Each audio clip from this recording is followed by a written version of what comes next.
Schrödinger atomic model. In 1926, Erwin Schrödinger, an Austrian physicist, took the Bohr's atomic model one step forward. यानी कि 1926 में Irwin Schrödinger जिनका ताल्लुक Australia से था, उन्होंने बोहर के एटॉमिक मॉडल को एक स्टेप फॉरवर्ड लिया था, यानी बोहर्स के एटॉमिक मॉडल को इम्प्रूव किया था। Schrödinger use mathematical equation two describe the likelihood of finding an electron in certain position.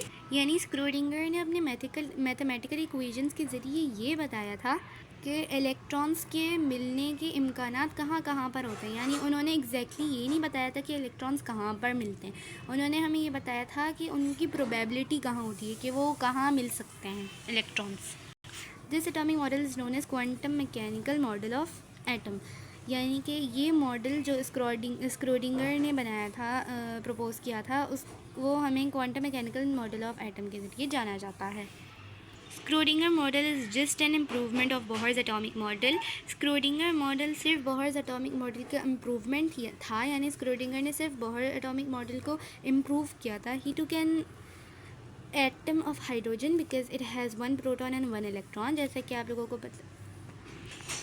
पता है कि हाइड्रोजन में सिर्फ एक ही प्रोटॉन और एक ही इलेक्ट्रॉन होता है, तो इसलिए उन्होंने हाइड्रोजन एटम दिया। और फिर he prove mathematically that electron can be find in different position.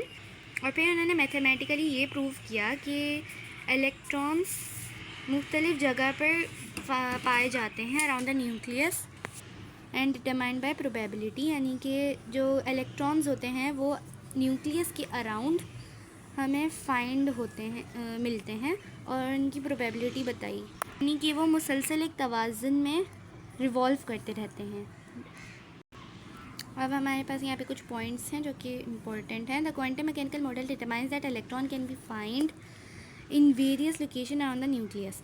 Quantum mechanical model से हमें ये पता चलता है कि इलेक्ट्रॉन्स न्यूक्लियस के गिर्द अलग अलग लोकेशंस पर फाइंड होते हैं, अलग अलग लोकेशंस पर हमें मिलते हैं।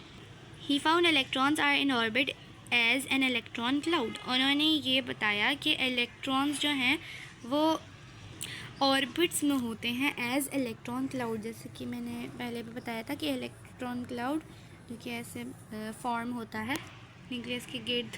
यानी इसमें बहुत सारी ऐसी चीज़ें हैं जो पहले बोहर ने हमें बता दी थी, प्रपोज कर दी थी, क्योंकि स्क्रोडिंगर ने सिर्फ बोहर्स के एटॉमिक मॉडल को इम्प्रूव ही किया था। तो इसमें बहुत सारी ऐसी भी चीज़ें मिलती हैं जो हमने बोहर्स एटॉमिक मॉडल में पहले से ही पढ़ी होती हैं। Each subshell is an orbit have different shapes which determine the presence of electron. यानी कि हर शेल ऑर्बिट्स में उसका एक डिफरेंट शेप होती है, हर सबशेल एक डिफरेंट शेप का होता है जो कि इलेक्ट्रॉन्स की प्रेजेंस को डिटरमाइन करता है। Different subshells of orbitals are named as S, P, D and F with different shapes as S is spherical and P is dumbbell shape। मुख्तलिफ सबशेल्स ऑर्बिटल्स के उनका नेम है S, P, D and F। जैसे कि shells के name होते हैं K, L, M, N, वैसे ही सबशेल्स के नेम होते हैं S, P, D और F। अब जैसे कि हमारे पास K शेल में 2 इलेक्ट्रॉन्स होते हैं, L शेल में 8 होते हैं। वैसे ही सब शेल्स में हमारे पास S में 2 इलेक्ट्रॉन्स होते हैं, P में 6 इलेक्ट्रॉन्स होते हैं, D में 10 इलेक्ट्रॉन्स होते हैं और F में 14 इलेक्ट्रॉन्स होते हैं। The numbers and kind of atomic orbitals depends on the energy of shell। Atomic orbitals की नंबर और काइंड एनर्जी ऑफ शेल पर डिपेंड करती है। अब जैसे हम शेल्स के लिए ऑर्बिट्स को इस्तेमाल करते हैं, ऑर्बिट्स का वर्ड यूज़ करते हैं, वैसे ही हम सब शेल्स के लिए ऑर्बिटल्स का वर्ड यूज़ करते हैं।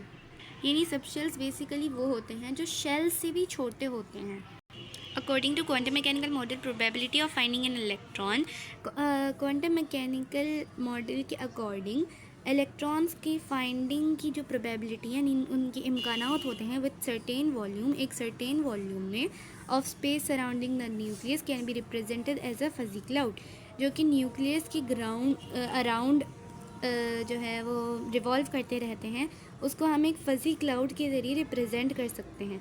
The cloud is denser the probability of finding electron is high, यानी कि जितना क्लाउड डेंसर होता है यानी कंजेस्टेड होता है उतनी ही इलेक्ट्रॉन के फाइंडिंग की प्रोबेबिलिटी यानी उनके इम्कानात ज़्यादा होते हैं, which are called atomic orbitals, जो कि एटॉमिक ऑर्बिटल्स कहलाते हैं।